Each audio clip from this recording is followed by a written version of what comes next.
Sir, ma'am, please step aside. These seats aren't available for people like you." The words hung in the air like a death sentence delivered with the kind of practiced cruelty that comes from years of unchecked authority. Carmen Rodriguez, the lead flight attendant for Transatlantic Airways Flight 447, stood blocking the jet bridge entrance with her arms crossed, her smile as fake as a $3 bill. She was looking directly at Marcus Thompson and Dr. Sarah Mitchell, an interracial couple who had just presented their boarding passes for premium select seats 7A and 7B. What Carmen didn't know, what none of them knew, was that in exactly 17 minutes, her words would trigger a chain reaction that would cost Transatlantic Airways $3.2 million, destroy 4 careers, and reshape the entire aviation industry. But let's rewind to how this nightmare began. 3 hours earlier, Marcus Thompson had been standing in his home office in Arlington, Virginia, carefully folding his favorite polo shirt into his carry-on bag. At 45, Marcus was a man who commanded respect without demanding it. His quiet authority came from 18 years of working his way up through the Federal Aviation Administration from aircraft mechanic to senior air carrier safety inspector. He was the kind of man who could ground an entire fleet of planes with a single signature, who had prevented countless disasters through meticulous attention to detail and an unwavering commitment to safety. His salt and pepper hair was neatly trimmed, and his casual travel clothes, dark jeans, and a navy polo were chosen for comfort on the long flight ahead. Marcus had learned long ago that respect should never depend on a uniform or a suit, though he'd also learned that the world didn't always agree with that philosophy. "You almost ready, beautiful?" he called to his wife, who was in their bedroom finishing her packing. Dr. Sarah Mitchell emerged with a small wheeled suitcase and a smile that could light up a runway. At 42, Sarah was one of the most brilliant minds in aviation medicine. She held a PhD in aerospace engineering and an MD specializing in aviation medicine, and she spent her days writing the protocols that kept flight crews alert and passengers safe. Her work on pilot fatigue guidelines had literally saved thousands of lives, though she rarely talked about it. Sarah was elegant in that understated way that comes from intelligence and confidence rather than expensive clothes. Today she wore comfortable black pants and a soft gray sweater, her blonde hair pulled back in a simple ponytail. She carried herself with the grace of someone who had earned her place in rooms full of powerful men through brilliance and determination. 10 years, she said, reaching up to straighten Marcus's collar. "Can you believe it's been 10 years since we said?" "I do." Marcus smiled, remembering their wedding day. They'd met during a joint safety investigation 8 years before that, when Sarah had been brought in to analyze pilot error factors in a near-miss incident that Marcus was investigating from the mechanical side. She'd impressed him not just with her expertise, but with her ability to see the human element in what others treated as purely technical problems. "Best 10 years of my life," he said, pulling her close. "And Barcelona is going to be perfect. No regulations, no safety protocols, no emergency calls." They had booked this trip 6 months in advance, choosing Transatlantic's premium select cabin for the extra legroom and comfort on the 8-hour flight to Barcelona. It was their first real vacation in 3 years, and they had planned every detail: the boutique hotel in the Gothic Quarter, the cooking classes, the flamenco shows, the lazy mornings sleeping in without the sound of work phones buzzing with urgent federal business. As they loaded their bags into Marcus's car, both of their work phones began buzzing simultaneously. Marcus glanced at his screen, a text from his colleague at the FAA's Safety Assessment Division. "Marcus, we need to discuss the transatlantic pending safety review when you're back. Some concerning patterns emerging." Sarah's phone showed a message from her assistant, Dr. Mitchell. "The new discrimination complaint protocols you've been developing are being fast-tracked. Major incident reported involving federal personnel." They looked at each other and laughed. "Turn them off," Sarah said firmly. "Whatever it is, it can wait 12 days. Marcus powered down his phone with theatrical ceremony. "Doctor, Sarah Mitchell. You have just witnessed a federal inspector go completely off duty. Sarah did the same. And you have just witnessed the FAA's Chief Discrimination Protocol developer take her first real break in 2 years. They had no idea that within hours they would become the major incident involving federal personnel that Sarah's assistant had mentioned. The drive to Dulles International Airport took 45 minutes through typical Washington traffic. They talked about their plans, laughed about Marcus's attempts to learn Spanish using an app, and discussed whether they should try to visit the Guggenheim in Bilbao if they had time. At the airport, they moved through the familiar rhythms of modern air travel check-in kiosks, security lines the long walk to their gate.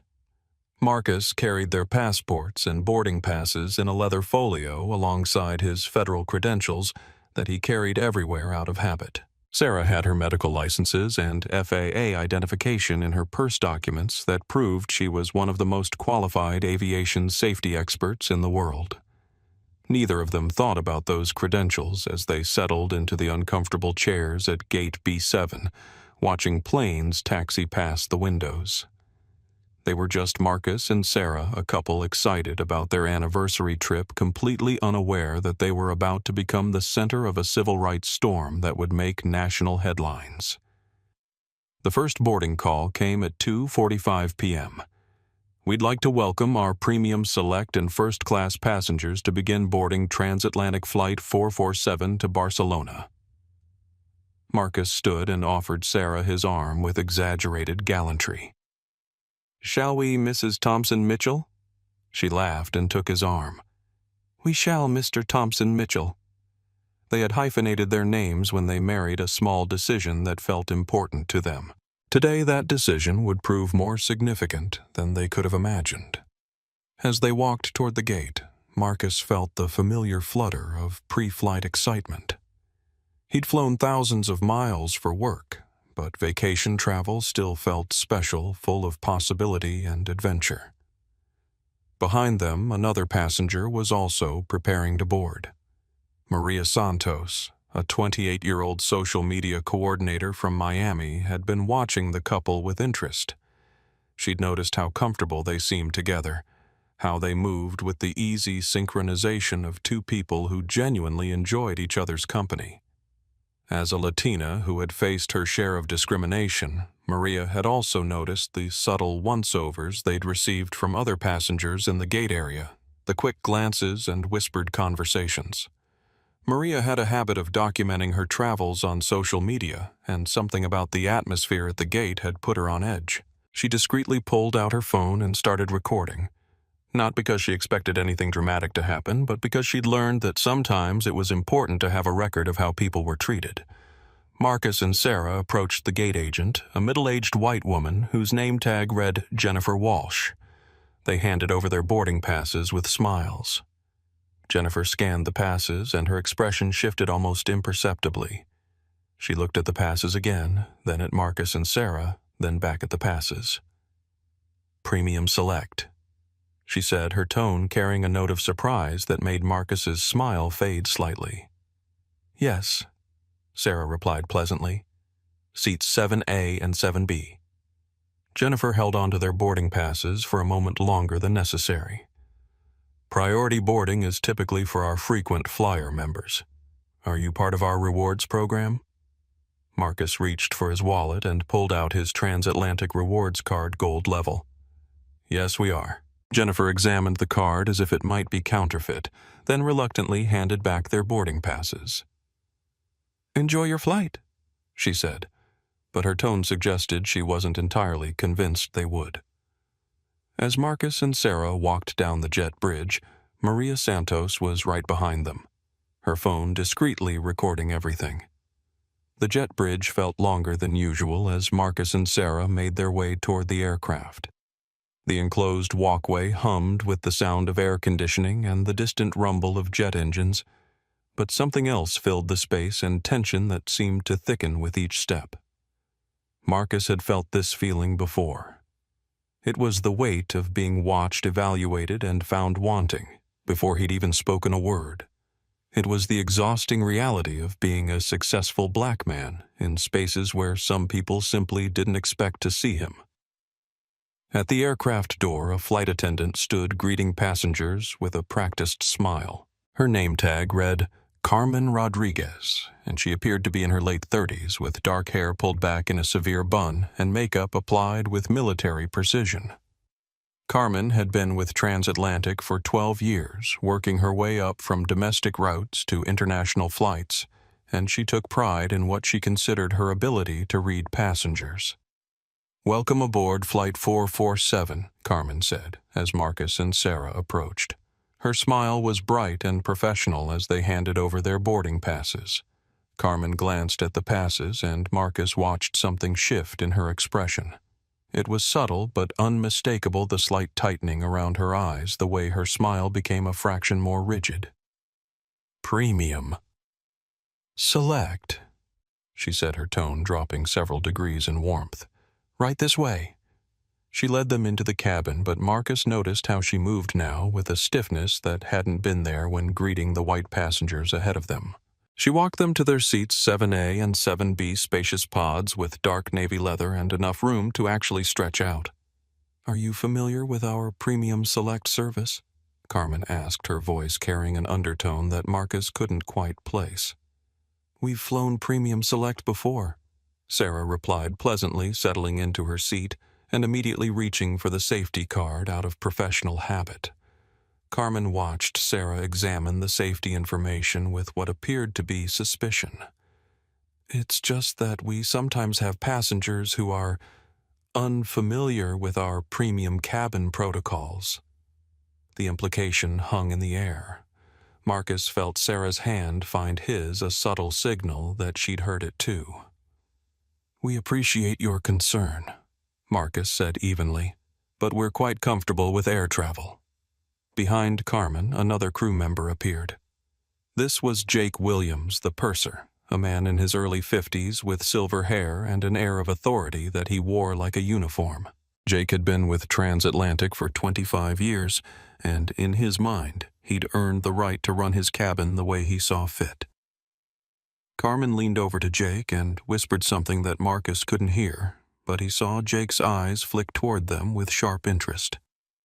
Jake approached with a smile that didn't reach his eyes. "Mr. and Mrs. Thompson Mitchell." "Is it, Dr. Mitchell?" Sarah corrected gently. "But yes, of course. I'm Jake Williams, the purser for this flight. I just need to verify your seat assignments one more time. We've had some computer glitches today." Marcus pulled out their boarding passes again. 7A and 7B Premium Select. Jake barely glanced at the passes. "Yes, I see that. It's just that our system shows these seats may have been double booked. It's a rare computer error, but it does happen occasionally." Marcus knew airline reservation computers intimately. It was part of his job to understand every aspect of airline operations, and double booking in premium cabins was virtually impossible with modern reservation systems. This was a fabrication, and not even a sophisticated one. "I can assure you our reservations are legitimate," Marcus said, his voice remaining calm despite the rising tension in his chest. "Oh, I'm not questioning their legitimacy," Jake replied smoothly. "It's just that we need to verify the purchase method. Premium Select seats are quite expensive, and sometimes there are irregularities in how they're acquired." Sarah's jaw tightened. She'd written papers on discrimination in transportation, and she recognized the coded language Jake was using. "What kind of irregularities?" "Well," Jake said, his tone becoming more pointed, "sometimes people find ways to access premium seats that weren't, shall we say, obtained through normal channels." The accusation was crystal clear. Jake was suggesting they had somehow fraudulently obtained their tickets, and his reasoning was transparently based on their appearance and his assumptions about what kind of people could afford premium cabin seats. Marcus felt the familiar weight of exhaustion that came with these encounters. He could fight at demand to speak to supervisors, make a scene. but it was his anniversary and all he wanted was to get to Barcelona with his wife and enjoy their vacation. "Our tickets were purchased 6 months ago with my credit card," Marcus said quietly. "If you need verification, you can check with your customer service department." Behind them, Maria Santos had taken her seat in row 9 and was discreetly continuing to record.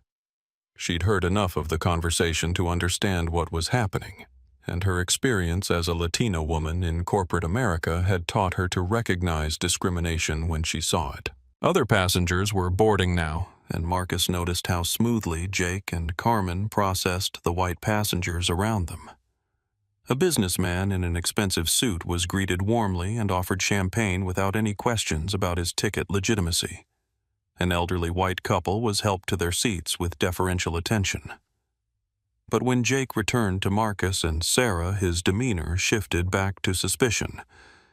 "I'm going to need to see some additional identification," Jake announced loud enough that nearby passengers began to take notice.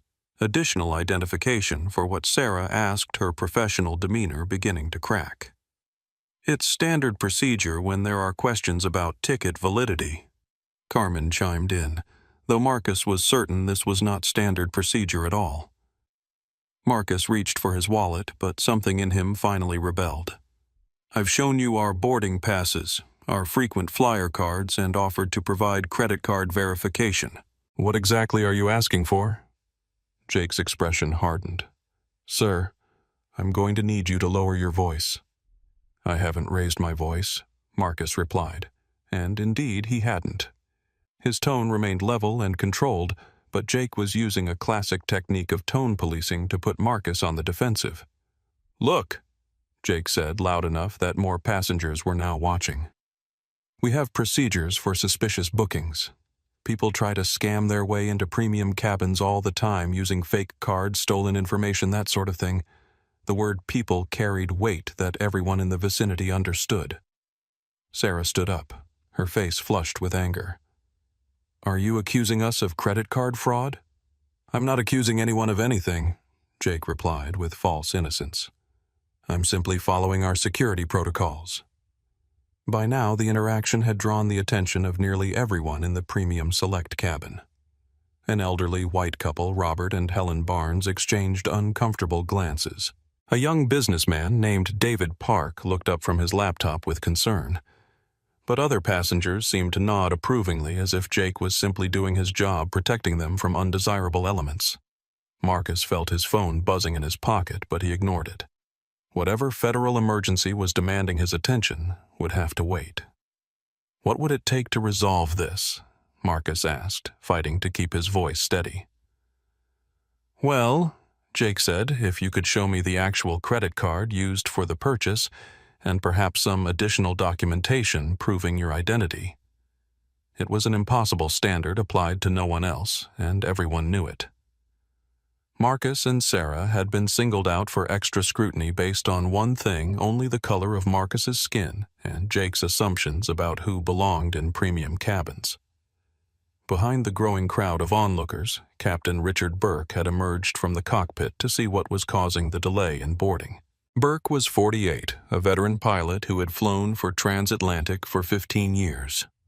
He prided himself on running efficient flights and maintaining order in his aircraft. Burke observed the scene for a moment, taking in the black man and white woman who appeared to be causing a disturbance, the passengers watching with interest, and his crew's attempts to handle what appeared to be a security situation. He made a decision that would haunt him for the rest of his career. "Is there a problem here?" Burke asked, his captain's uniform lending additional authority to his words. Jake turned to him with visible relief. "Captain, we have a situation with these passengers. There are questions about their ticket validity and their being uncooperative with our verification procedures." Burke looked Marcus and Sarah up and down, his gaze lingering on Marcus in particular. "I see. What seems to be the issue?" "There's no issue," Sarah said, her voice tight with controlled anger. "We have valid tickets for the seats we're occupying, and we've provided every form of identification that's been requested." Burke's expression suggested he wasn't convinced. Premium select passengers typically present differently, he said carefully. The euphemism was clear to everyone present. Marcus felt something snap inside him. Not anger exactly, but a crystalline clarity about what was happening and what it meant. This wasn't just about their vacation anymore.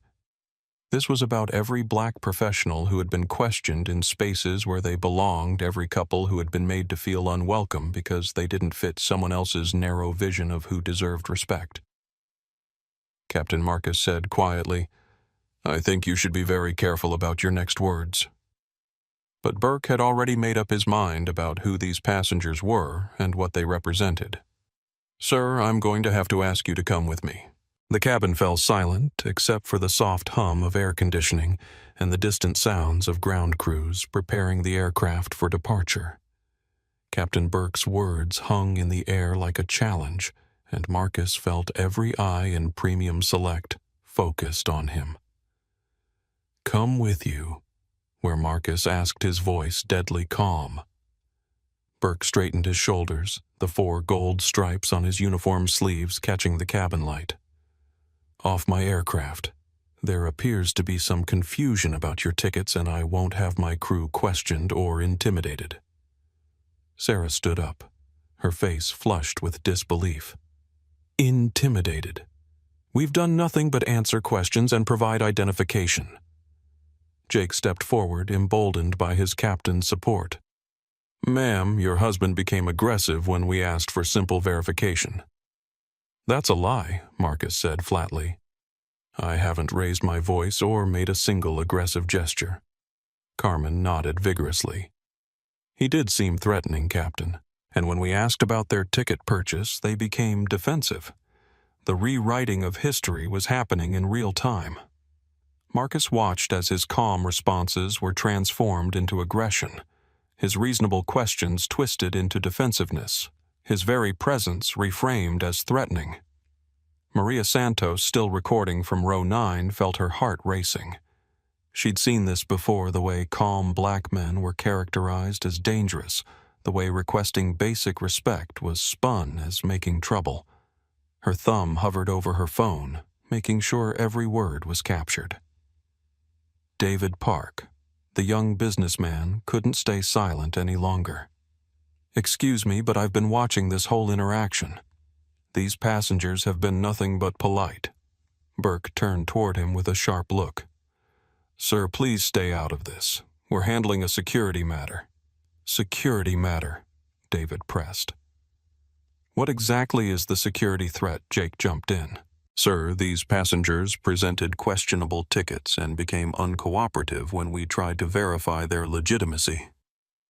"I watched you process every other passenger in this cabin," David replied.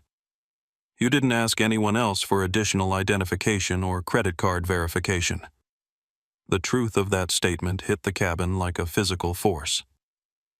Robert Barnes, the elderly white man in seat 5A, shifted uncomfortably in his seat. He'd been flying for 40 years, and he'd never once been asked to prove he hadn't stolen his ticket. Burke's jaw tightened. "I need to maintain order on my aircraft.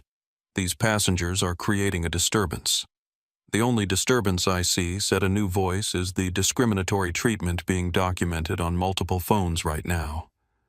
Everyone turned to see Maria Santos standing in the aisle, her phone held openly now, no longer pretending to hide her recording.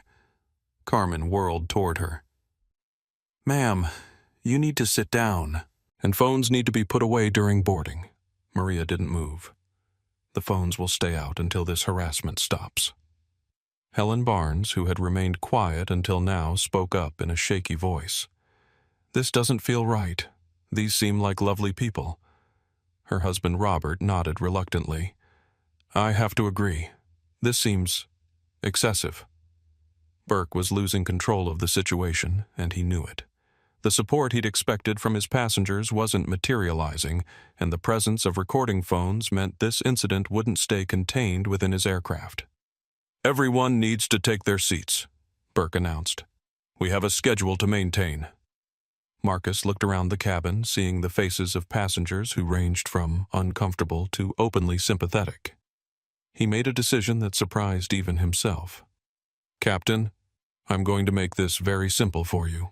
My wife and I are going to sit in our assigned seats, which we paid for, and you're going to treat us with the same respect you'd show any other passengers." Or what Burke demanded. Marcus reached into his jacket pocket, his movement deliberate and slow. Several passengers held their breath, not knowing what to expect. What he pulled out was a black leather wallet, which he opened to reveal a gold federal badge. "Or you're going to explain to your airline's executives why you violated federal civil rights law against a senior air carrier safety inspector from the Federal Aviation Administration." The effect was immediate and devastating. Burke's face went white. Carmen took a step backward, as if she'd been slapped. Jake's mouth fell open. Sarah reached into her purse and withdrew her own credentials. "Dr. Sarah Mitchell, Chief Aero Medical Standards Consultant, FAA. I believe you were questioning our qualifications." The cabin erupted in whispers. Maria Santos captured Burke's expression of pure horror as the reality hit him. David Park let out a low whistle. The Barnes couple looked at each other with wide eyes. Burke's career flashed before his eyes. 15 years of flying, thousands of successful flights, his retirement pension, his family's financial security. All of it potentially destroyed by his decision to trust his crew's assessment of passengers based on their appearance. "Sir. Ma'am. Burke stammered, but Marcus held up a hand. "Captain Burke. What's your employee number?" Burke's voice came out as a whisper. 4751. Carmen Rodriguez. Employee number. Carmen was trembling now. 2847. Jake Williams. Jake couldn't speak. He just shook his head, the weight of 25 years with the airline suddenly feeling like an anchor dragging him down. Sarah's voice cut through the silence like a scalpel. "Gentlemen, lady, you've just committed multiple federal violations. Discrimination based on race, denial of services paid for in good faith, and harassment of federal aviation safety officers." Marcus's phone, which had been buzzing consistently, finally demanded his attention. He answered it without taking his eyes off Burke. "Thompson. Marcus, thank God. We need you to emergency inspect a transatlantic flight. We've had reports of crew misconduct and potential safety violations." Marcus looked around the cabin at the faces watching him, at his wife's tight expression, at the crew members who had just destroyed their careers. "I'm already on it," he said into the phone. "This is Flight 447, and I'm implementing an immediate crew safety evaluation." Burke found his voice. "Sir, please, we didn't know." "You didn't know what?" Sarah interrupted. "That we were human beings deserving of basic respect, that paying customers shouldn't be harassed and humiliated because of their race." Carmen was crying now, mascara starting to run down her cheeks. "I'm sorry, I just thought." "You thought what?" Marcus asked. "That black people can't afford premium seats, that interracial couples are automatically suspicious, that your assumptions were more important than our dignity." The weight of their actions was crushing the crew. Jake, who had been so confident in his authority minutes earlier, was now faced with the reality that his prejudices had been exposed in front of dozens of witnesses, recorded on multiple phones, and directed at two of the most powerful people in aviation safety. Maria Santos had stopped recording and was now openly applauding. "This is justice," she said loudly. "This is what accountability looks like." David Park stood up. "Sir, ma'am, for what it's worth, this passenger witnessed everything. These crew members profiled you from the moment you boarded." Other passengers were nodding agreement. The Barnes couple looked ashamed, realizing they had initially been willing to go along with the discrimination because it didn't affect them directly. Burke made one last desperate attempt to salvage the situation. "Please, we can make this right. We can upgrade you to first class, provide compensation." Captain Marcus interrupted. "You can't bribe your way out of civil rights violations." Sarah was already on her phone. Dr. Mitchell here. I need to report a federal incident involving airline discrimination against FAA personnel. Flight 447 Transatlantic Airways, currently at Gate B7, Dulles International. The words federal incident seemed to echo through the cabin. Passengers realized they were witnessing something that would make national news. Burke's radio crackled to life. Captain Burke, this is operations. We're receiving reports of an incident on your aircraft. What's your status? Burke looked at the radio, then at Marcus and Sarah, then at his crew. His hand shook as he reached for the radio. Operations, this is Flight 447. We have a federal situation requiring immediate ground supervisor response. Copy that, 447. Supervisors en route. Marcus looked at his watch. 17 minutes. From boarding to federal investigation in 17 minutes. That might be a record. Sarah squeezed his hand. I'm proud of you for staying calm. Marcus squeezed back. I'm proud of us for not backing down. Around them, the cabin was buzzing with conversation. Passengers were texting, making calls, posting to social media. The hashtag transatlantic discrimination was about to explode across the internet. Carmen was sobbing openly now. My kids. I have kids. I can't lose this job.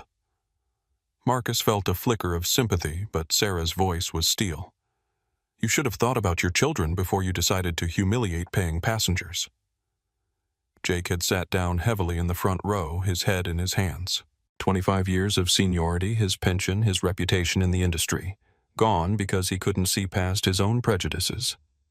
Burke keyed his radio again. Operations passengers are disembarking for the federal investigation. We'll need a gate hold. Copy 447. Airport security and airline management en route to your location. Marcus stood up and addressed the cabin. Ladies and gentlemen, I apologize that your flight has been delayed due to this incident. Those of you who witnessed what occurred today, you may be contacted by federal investigators. Thank you for your support. As if choreographed, nearly every passenger in Premium Select stood and began applauding. Maria Santos was crying. David Park was shaking his head in amazement, and even the Barnes couple were clapping with tears in their eyes. The applause built and spread, passengers from economy class standing up to see what was happening, flight attendants from other crews gathering at the cabin divider to witness the scene. Sarah looked at her husband with admiration and love, ready to change the world. Marcus smiled for the first time since boarding. With you, always. As they gathered their belongings, preparing to meet with federal investigators, neither of them could have imagined the shockwaves their 17 minutes of courage would send through the aviation industry. The crew of Flight 447 was about to learn that some mistakes don't just get you fired. Some mistakes change federal law. The next 20 minutes unfolded like a carefully orchestrated nightmare. But instead of Marcus and Sarah being the victims, the tables had completely turned.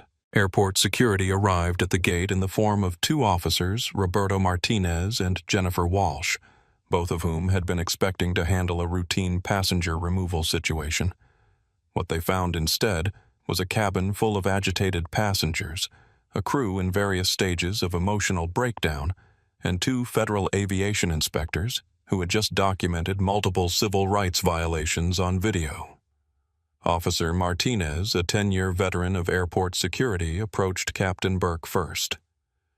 Captain, we received a call about disruptive passengers.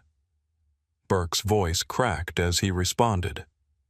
Officer, there's been a misunderstanding. These passengers are federal employees. Sarah stepped forward, her credentials already in her hand. Officers, I'm Dr. Sarah Mitchell, FAA Chief Aeromedical Standards Division. This is my husband, Marcus Thompson, Senior Air Carrier Safety Inspector. We've just documented extensive discrimination by this crew. Officer Walsh examined their credentials with growing alarm. Federal badges were unmistakable, and both Marcus and Sarah carried the kind of high-level security clearances that made airport security officers very nervous about making mistakes. Ma'am, can you walk me through what happened here? Marcus gestured toward Maria Santos, who was still recording everything. This passenger captured the entire interaction on video. We were harassed, profiled, and ultimately threatened with removal because this crew assumed we couldn't afford our tickets. Carmen, who had been sobbing quietly, suddenly erupted. We didn't know. We thought they were trying to scam their way into premium seats. People do it all the time. Officer Martinez turned to her sharply. Ma'am, are you saying you targeted these passengers based on their appearance? Jake tried to salvage the situation. It was a legitimate security concern. Their tickets seemed suspicious. David Park, who had been watching from his seat, stood up. Officer, I'm a corporate attorney, and I witnessed this entire incident. These crew members never asked any other passenger for additional identification. The discrimination was obvious and documented. Maria Santos held up her phone. I've got video of the whole thing. They profiled this couple from the moment they stepped on the plane. Other passengers began speaking up, their voices overlapping in a chorus of support for Marcus and Sarah. The elderly Barnes couple, despite their initial discomfort, found their voices. This was wrong, Helen Barnes said firmly. Completely wrong. These are clearly educated professional people who were treated terribly. Her husband Robert nodded. I've been flying for 40 years and I've never seen anything like this. It was pure prejudice, plain and simple. Officer Walsh was making notes rapidly, realizing that what had started as a routine call was turning into a federal incident with multiple witnesses and video evidence. Captain Burke Officer Martinez said we're going to need you and your crew to come with us for questioning. Burke's face was gray with shock. What about our flight schedule? We have passengers to transport. Marcus stepped forward. Captain, as a senior FAA safety inspector, I'm implementing an immediate crew fitness evaluation. You and your crew are suspended from flight duties pending federal investigation. The weight of those words hit like a physical blow. Burke grabbed the nearest seat for support. Carmen's sobs became wails. Jake just stared straight ahead, his face blank with shock. Sarah was on her phone with the FAA's crisis management team. Yes, this is Dr. Mitchell. I need immediate supervisor response to Dulles Gate B7, transatlantic flight 447. Multiple violations, hostile crew federal personnel targeted.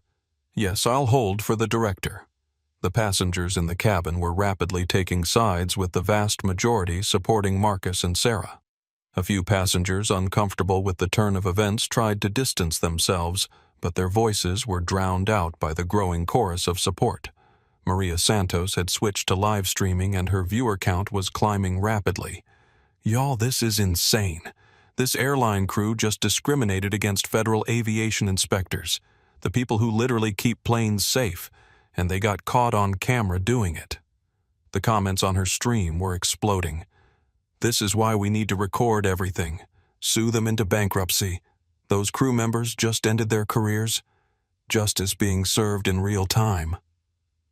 Burke's radio crackled again. Captain Burke, this is VP of Operations, Patricia Valdez. What is your status?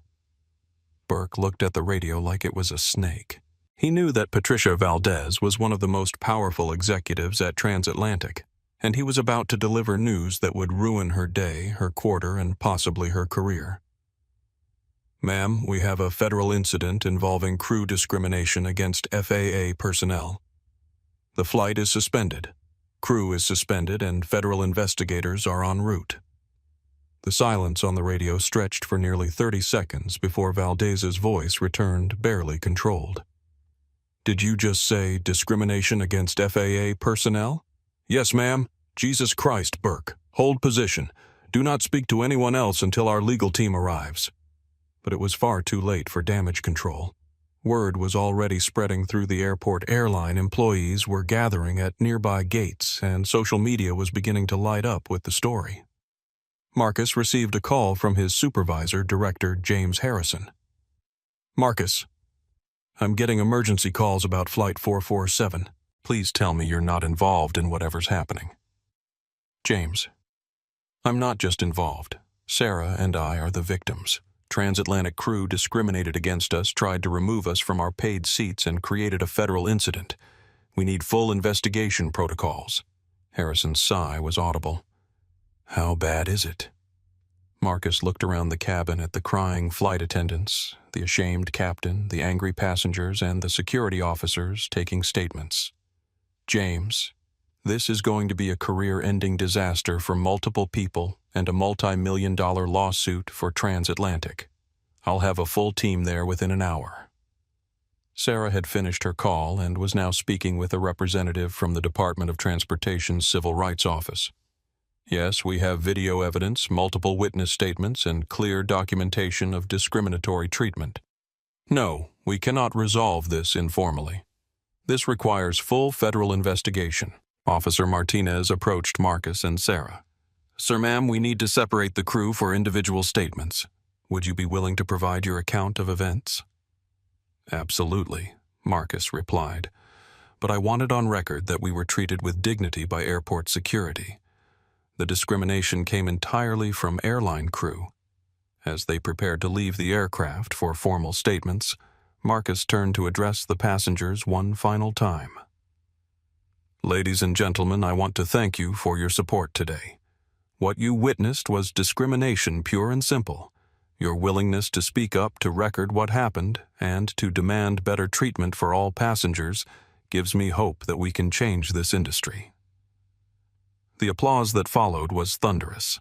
Passengers were standing, some crying, all recognizing that they had witnessed something historic. Carmen Rodriguez made one final, desperate plea. Please, Dr. Mitchell, Mr. Thompson, I have 3 children. I can't lose my job. I made a mistake. Sarah looked at her with a mixture of sadness and steel. Carmen, you didn't make a mistake. You made a choice. You chose to judge us by our skin color instead of our character. You chose to humiliate paying passengers because they didn't fit your assumptions. Those weren't mistakes. Those were decisions. Marcus added quietly. Decisions have consequences. As they walked off the aircraft, followed by security officers and trailed by passengers offering support, neither Marcus nor Sarah felt victorious. They felt exhausted, angry, and determined to ensure that what had happened to them would never happen to anyone else. Behind them, Captain Burke sat alone in the cockpit, staring at his hands and wondering how 15 years of flying had just evaporated because he trusted his crew's prejudices more than his passengers' dignity. Carmen Rodriguez was escorted to a security office, her career effectively over her children's financial security destroyed by her inability to see past the color of a passenger's skin.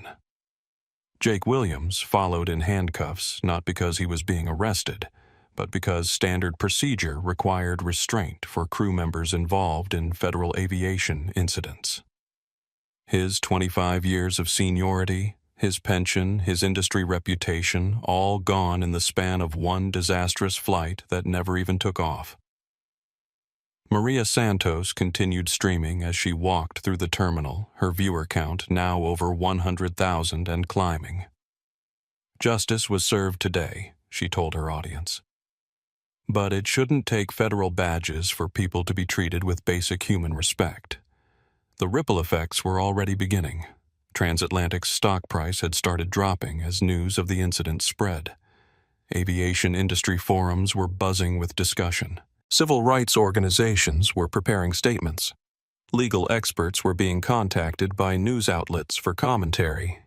And in the security office at Dulles International Airport, Marcus Thompson and Dr. Sarah Mitchell began giving statements that would change the aviation industry forever. Their anniversary trip to Barcelona would have to wait. They had more important work to do. The security office at Dulles International Airport had been transformed into what looked like a federal command center. Within 90 minutes of Marcus and Sarah being escorted off Flight 447, the room buzzed with activity that would have been impressive if it weren't so terrifying for the transatlantic crew members sitting in separate interview rooms. Marcus sat across from FAA Director James Harrison, who had driven directly from Washington the moment he learned that two of his top inspectors had been discriminated against. Harrison was a calm, methodical man who had spent 30 years in aviation safety, but his jaw was tight with controlled anger. "Walk me through this again, Marcus." "From the beginning." Marcus recounted the entire incident while Sarah provided corroborating details from her separate interview room down the hall. Their stories matched perfectly because they were telling the truth, something that couldn't be said for the crew members who were being interviewed by federal investigators. In the first interview room, Carmen Rodriguez sat across from civil rights investigator Patricia Williams and FAA Inspector Michael Chen. Carmen's earlier tears had dried, replaced by a desperate attempt to minimize her role in the incident. "I wasn't trying to discriminate," Carmen insisted. "I just thought their tickets looked unusual." "Unusual?" how Williams asked. "Well, Premium Select is expensive and they were dressed so casually and what Carmen's voice dropped to a whisper. "And they didn't look like our typical premium passengers." Williams made a note. "Can you describe what a typical premium passenger looks like?" The silence stretched for nearly a minute before Carmen realized she had just admitted to racial profiling on the record. In the second interview room, Jake Williams was having an even worse time with Transportation Department investigator Robert Martinez and FAA Inspector Lisa Chang. Jake had decided to take a defensive approach, which was proving to be a catastrophic mistake. "Look, we get scammers all the time," Jake insisted. "People with fake cards, stolen identities trying to sneak into premium cabins. I was just doing my job. How many white passengers have you subjected to additional identity verification in the past year?" Martinez asked. Jake hesitated. "I don't keep track of race." "That's interesting because we pulled your incident reports for the past 12 months. You've filed 17 suspicious passenger reports. 15 were for passengers of color. Care to explain that pattern?" Jake's face went white as he realized his own documentation had condemned him. Captain Burke was in the third interview room with the most senior investigators, FAA Deputy Administrator Sarah Johnson and DOT Civil Rights Director Maria Fernandez. Burke had chosen to cooperate fully, hoping to salvage something from the wreckage of his career. "Captain, you understand that as pilot in command, you bear ultimate responsibility for everything that happens on your aircraft." "Yes, ma'am. Including discrimination against paying passengers." Burke's voice was barely audible. "Yes, ma'am. Can you explain to me how a senior FAA safety inspector and the chief of aeromedical standards ended up being harassed and threatened with removal from your aircraft?" Burke had no good answer because there was no good answer. He had trusted his crew's assessment of passengers based on appearance rather than facts, and now his career was over. Meanwhile, in the main security office, Patricia Valdez, Transatlantic's VP of Operations, was experiencing every airline executive's worst nightmare. She sat across from Marcus and Sarah while her legal team huddled nearby, trying to contain a situation that was spiraling completely out of control. Dr. Mitchell, Mr. Thompson Valdez began, "Please understand that this incident does not represent Transatlantic's values or policies. We take discrimination very seriously." Sarah's response was ice cold. "Patricia, may I call you Patricia? Your crew subjected us to humiliation and discrimination that was documented on video and witnessed by dozens of passengers. Your captain threatened to have federal aviation inspectors arrested for the crime of flying while black. How exactly does that not represent your airline's values?" Marcus leaned forward. "Patricia, in the past 18 months, how many discrimination complaints has Transatlantic received?" Valdez glanced at her legal team nervously. "I don't have those numbers readily available." "I do," Marcus replied, pulling out his phone. 47 formal complaints alleging racial discrimination. 47, all dismissed as unsubstantiated or resolved through minor compensation. That's not a few bad apples. That's institutional bias. The legal implications were staggering. If Marcus and Sarah could prove a pattern of discrimination, Transatlantic faced not just federal fines, but massive class action lawsuits from every passenger who had been discriminated against. Sarah's phone buzzed with a text from her assistant. Dr. Mitchell news crews are arriving at the airport. This is going national. Indeed, word had leaked to the press with remarkable speed. Maria Santos's live stream had been picked up by major news outlets, and the story was spreading across social media like wildfire. The hashtag transatlantic discrimination was trending nationally. Video clips of the crew's breakdown were being shared thousands of times. News vans were pulling up to Dulles International Airport. In Transatlantic's corporate headquarters, CEO Thomas Brady was being briefed on what his communications director called the worst PR crisis in company history. "Sir, 2 federal aviation inspectors were discriminated against by our crew. It's on video. It's going viral. Our stock is down 12% and falling." Brady felt physically sick. He had spent 10 years building Transatlantic's reputation, and it was collapsing in real time because of the actions of 3 crew members who couldn't see past their own prejudices. Back at the airport, the investigation was uncovering evidence that the problem went deeper than just Flight 447. Federal investigators had seized Transatlantic's training materials and discovered protocols that, while not explicitly discriminatory, created frameworks that led to biased enforcement. Flight attendants were trained to identify suspicious passengers using criteria that disproportionately targeted people of color. Gate agents were encouraged to verify premium passengers who didn't fit certain profiles. Captains were given broad authority to remove passengers based on crew recommendations. Marcus reviewed the training materials with growing anger. "This isn't unconscious bias, Sarah. This is trained discrimination masquerading as security protocol." Sarah was examining incident reports on her laptop. "Marcus, look at this. In the past year, Transatlantic removed or denied boarding to 89 passengers for suspicious behavior or questionable tickets. Want to guess the racial breakdown?" The statistics were damning. 78 of the 89 passengers were people of color. 45 were black passengers. 23 were Hispanic. 10 were Asian. Only 11 were white, and those cases involved actual security threats or fraudulent documents. Director Harrison joined them as they reviewed the data. "This is beyond individual crew prejudice. This is pattern discrimination that rises to the level of federal civil rights violations." Outside the security office, news crews were setting up for live broadcasts. The story was being covered not just as an aviation incident, but as a major civil rights case, with implications for the entire transportation industry. Carmen Rodriguez was led out in handcuffs, not because she was being arrested, but because federal procedure required restraint for individuals involved in civil rights violations. The image of her being escorted through the airport while news cameras rolled would become iconic. Jake Williams followed his head down 25 years of airline service, ending in disgrace. His union representative walked beside him, but there was little that could be done. Discrimination against federal officers while on duty was a career-ending offense. Captain Burke was the last to be escorted out.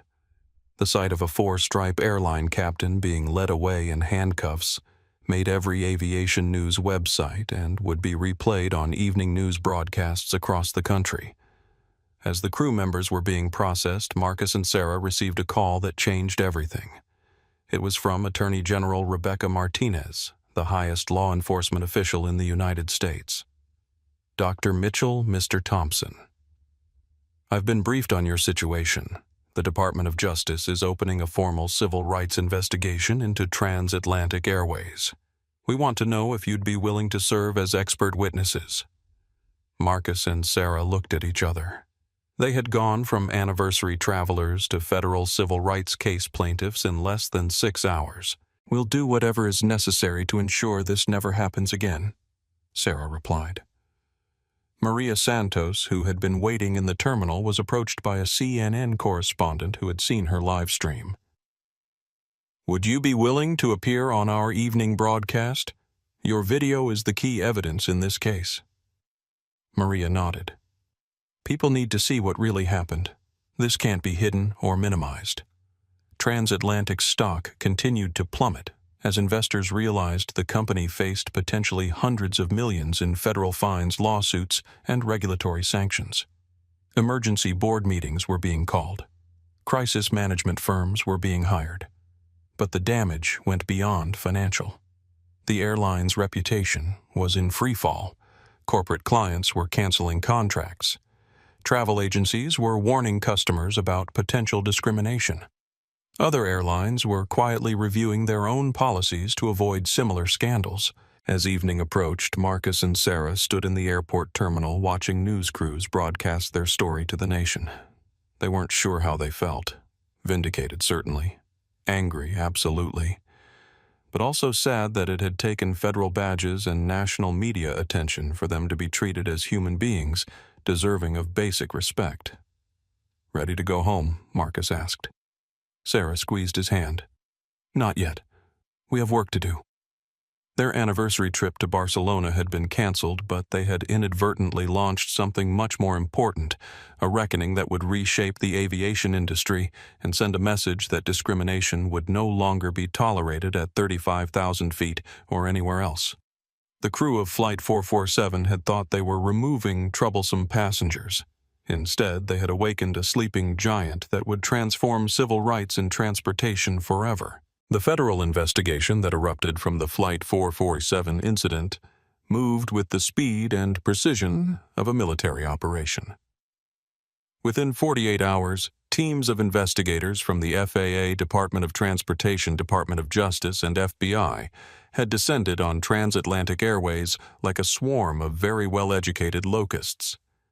Marcus and Sarah found themselves at the center of what had become the largest aviation civil rights investigation in decades. Their quiet anniversary weekend had been transformed into a series of depositions, interviews, and evidence reviews that would reshape federal transportation policy. At the FBI's Washington field office, Special Agent Jennifer Walsh was coordinating the digital forensics team that was analyzing everything from crew training materials to internal corporate communications. What they were finding painted a picture of an airline that had allowed discriminatory practices to flourish under the guise of security protocols, Dr. Mitchell Agent Walsh said as Sarah reviewed email threads on a large monitor. "Can you walk me through what you're seeing here?" Sarah pointed to a chain of emails between transatlantic training supervisors. This email from Regional Training Manager David Phillips says, "Remember to coach crews on identifying passengers who may not be legitimate premium customers. Look for obvious mismatches between passenger presentation and ticket class." The response from Training Supervisor Linda Morrison says, "Got it. The usual suspects." The coded language was clear to anyone who understood corporate speak. The usual suspects meant passengers of color who had the audacity to purchase premium cabin tickets. Meanwhile, Marcus was working with FAA investigators to analyze passenger complaint data that Transatlantic had been required to file, but had buried in bureaucratic language that obscured patterns of discrimination. "Look at this," Marcus said, highlighting entries in a database. Complaint. 2847 passenger became agitated when asked for additional verification. Complaint 3012 passenger claimed discrimination when crew followed security protocols. Complaint 3156. Passenger used race card to avoid compliance with verification procedures. FAA. Inspector Michael Rodriguez leaned over Marcus's shoulder. "Let me guess, all the complainants were people of color." Marcus pulled up the demographic data. Every single one. And look at the resolution. No policy violation found. Crew acted within guidelines. Passenger education provided about appropriate travel behavior. The pattern was unmistakable. Transatlantic had created a system that allowed discrimination to flourish while providing legal cover through carefully worded policies and complaint resolution procedures. At Transatlantic's corporate headquarters, the mood was somewhere between funeral and natural disaster. CEO Thomas Brady sat in an emergency board meeting watching his company's reputation collapse in real time. "Gentlemen, ladies," Brady addressed the board. "Our legal team estimates we're facing federal fines of up to $50 million, civil lawsuits that could exceed $200 million, and regulatory sanctions that could include suspension of our operating certificate." Board member Patricia Williams raised her hand. "Tom, how did this happen? How did we not know our crews were discriminating against passengers?" Brady's chief legal officer, Robert Martinez, answered. "With respect, Patricia, we did know. Our complaint data showed clear patterns of disparate treatment of passengers of color. We chose to interpret it as isolated incidents rather than an operational problem." The silence in the boardroom was deafening. Every member understood that they had collectively failed in their fiduciary duty to prevent discrimination, and now they were facing potential personal liability, as well as corporate disaster. Meanwhile, the story had exploded across national media. The image of federal aviation inspectors being harassed by airline crew had struck a nerve with the American public. Op-ed writers were calling it a symbol of institutional racism in corporate America. Civil rights leaders were demanding congressional hearings. Aviation unions were scrambling to distance themselves from the discriminatory crew members. Maria Santos had become an inadvertent celebrity, her video viewed over 5 million times, and her testimony featured on every major news network. She was using her platform to highlight discrimination in the travel industry. "This isn't just about one airline or one flight," Maria said during a CNN interview. "This is about how black and brown people are treated when they dare to occupy spaces that some people think they don't belong in." The ripple effects were spreading throughout the aviation industry. Other airlines were conducting emergency reviews of their policies and training materials. Flight attendant unions were implementing new discrimination awareness programs. The Association of Professional Flight Attendants issued a statement condemning the actions of the transatlantic crew. Captain Richard Burke had become a pariah in the aviation community. Fellow pilots crossed the street to avoid him. His union representative told him bluntly that they would provide minimal legal support because his actions were indefensible. Burke sat in his empty house, his wife having taken their children to stay with her parents until the media attention died down. His phone rang constantly with reporters seeking comments, legal notices, and former colleagues expressing their disappointment. Carmen Rodriguez was facing an even bleaker future. Her firing from Transatlantic had been immediate, and with cause, meaning she received no severance and no recommendation for future employment. Her FAA flight attendant certificate had been suspended, pending the federal investigation, effectively barring her from working in commercial aviation. With 3 children and a mortgage, Carmen was discovering that discrimination had consequences that extended far beyond the moment of poor judgment. She had applied for retail jobs, waitressing positions, anything that would pay bills, but her name was now synonymous with airline discrimination, making her virtually unemployable. Jake Williams was learning that 25 years of seniority meant nothing when you became the face of corporate prejudice. His pension was frozen pending the outcome of the federal investigation. His industry contacts were avoiding his calls. His reputation as a professional flight attendant was destroyed beyond repair. The 3 crew members had thought they were enforcing company policies and protecting premium cabin passengers from undesirable elements. Instead, they had exposed an entire industry's tolerance for discrimination and triggered reforms that would affect every airline in America. The investigation was uncovering evidence that Transatlantic's problems went far beyond the actions of 3 crew members. Internal documents showed that complaints of discrimination were routinely dismissed or minimized. Training materials used coded language that encouraged profiling. Performance evaluations rewarded crews for maintaining cabin standards that had clear racial undertones. Dr. Sarah Mitchell was particularly disturbed by the aeromedical implications of what they were discovering. Marcus.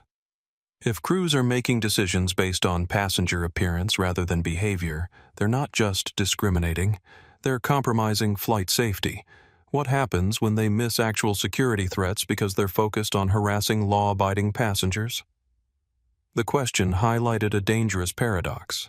Discrimination wasn't just morally wrong, it was operationally counterproductive. By focusing on passengers who didn't belong rather than actual security concerns, crews were creating the very problems they claimed to be preventing. Federal investigators were also discovering that transatlantic's discrimination problems extended beyond race. Data showed patterns of bias against passengers with disabilities, LGBTQ+ travelers, and customers whose English wasn't perfect. The airline had created a culture where crew members felt empowered to judge passengers based on appearance, accent, or perceived social status. Attorney General Rebecca Martinez announced that the Justice Department would be seeking unprecedented penalties against Transatlantic. This case represents more than individual prejudice, Martinez said at a press conference. It represents a corporate culture that prioritized bias over basic human dignity. The announcement sent Transatlantic's stock price into freefall. The airline that had once prided itself on premium service was now synonymous with discrimination and humiliation. Corporate clients were canceling contracts en masse. International partners were reconsidering code-share agreements. Marcus and Sarah were working 18-hour days with federal investigators reviewing evidence, providing expert testimony, and helping design new protocols that would prevent future discrimination. Their anniversary trip had been replaced by the most important work of their careers. "You know," Sarah said as they reviewed training materials late one evening, "maybe this is how we were supposed to spend our anniversary. Fighting for justice." Marcus smiled and squeezed her hand. "If this prevents one other couple from going through what we experienced, it'll be worth it." The investigation was revealing the true scope of Transatlantic's discrimination problem, but it was also demonstrating that change was possible when people refused to accept injustice as inevitable. The crew of Flight 447 had thought they were removing passengers who didn't belong. Instead, they had sparked a revolution that would ensure all passengers were treated with the dignity and respect they deserved. Their moment of prejudice had become a catalyst for progress that would transform the aviation industry forever.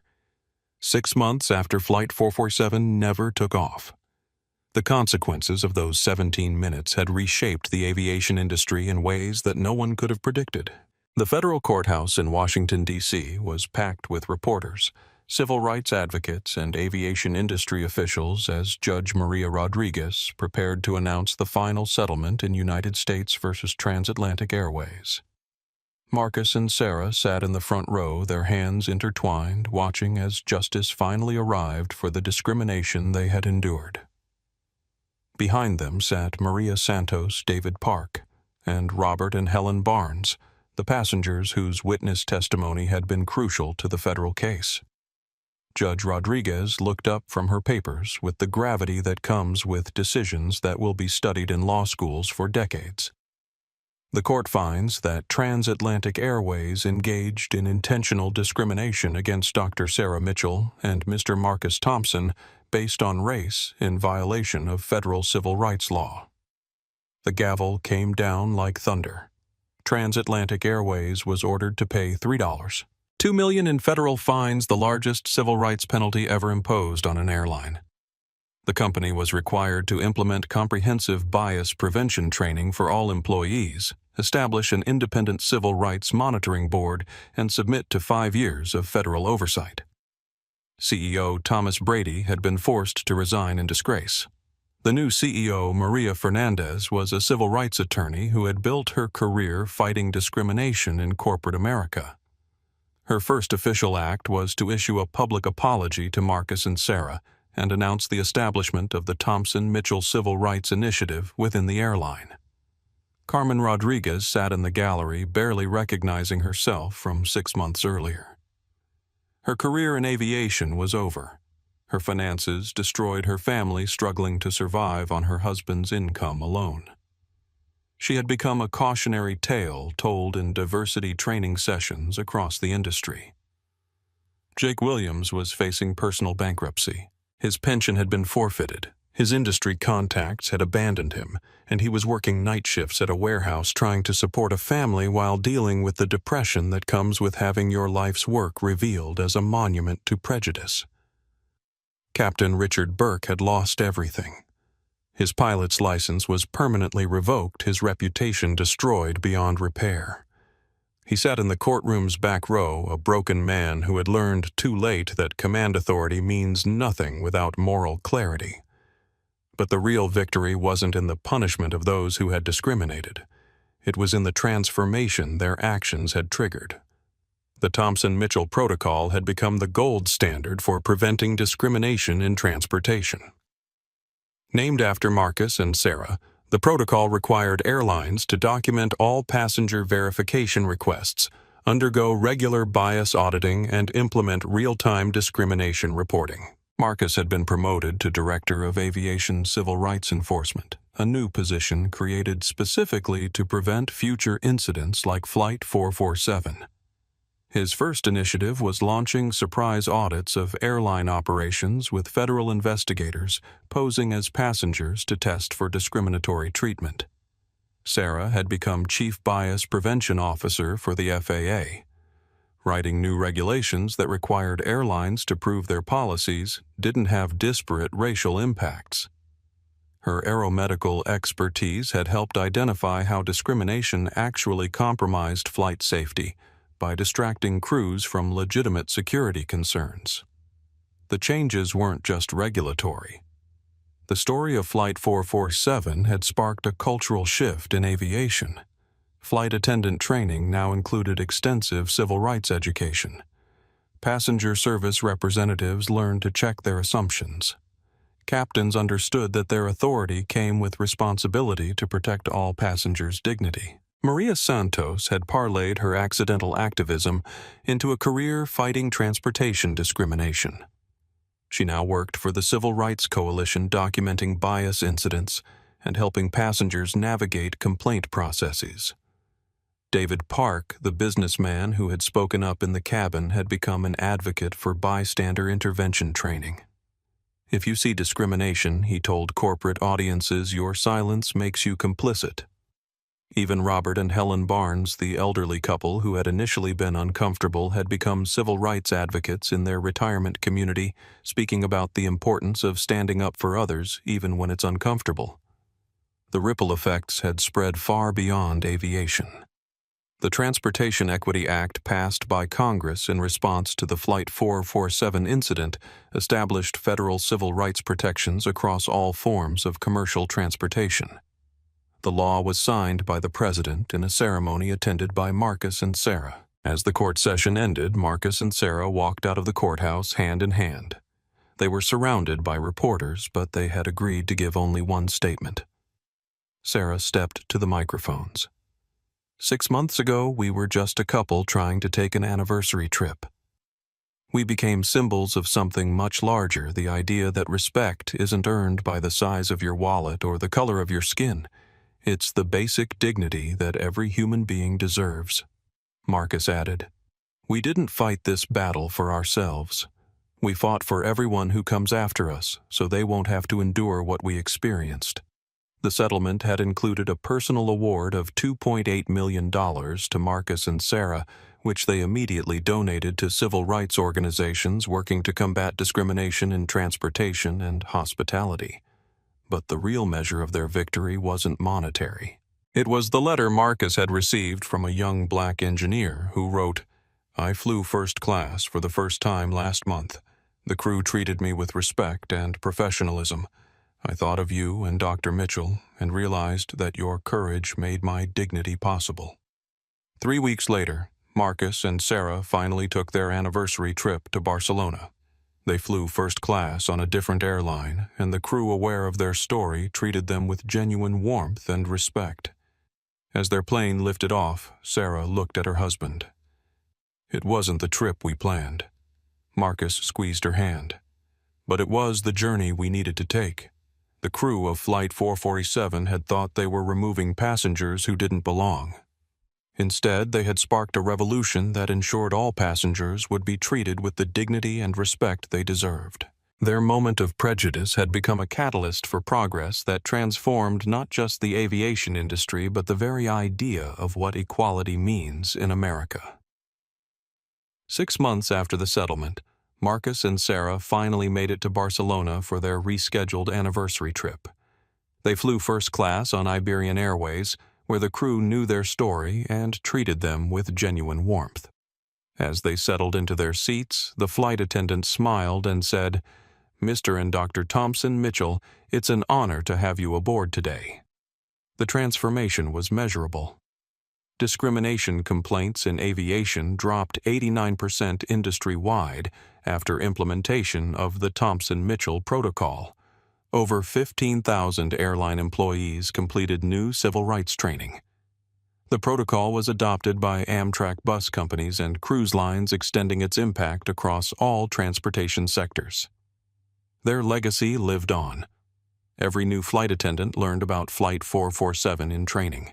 Aviation schools taught the case as a cornerstone of professional ethics. Marcus and Sarah's quiet courage had proven that sometimes the most powerful response to injustice isn't anger. It's the dignified refusal to accept that discrimination is simply the way things are. They had shown that respect isn't a privilege to be earned, but a right to be protected, and that when ordinary people refuse to tolerate injustice, they can change entire industries and create a more just world for everyone. If this story of courage and justice resonated with you, please hit that like button and share it with someone who needs to hear this message. Subscribe to our channel for more true stories of when dignity defeats discrimination. Your support helps us bring these important stories to light. What did you think of Marcus and Sarah's response? Let us know in the comments below. Remember, change happens when good people refuse to stay silent. Thanks for watching, and we'll see you in the next video.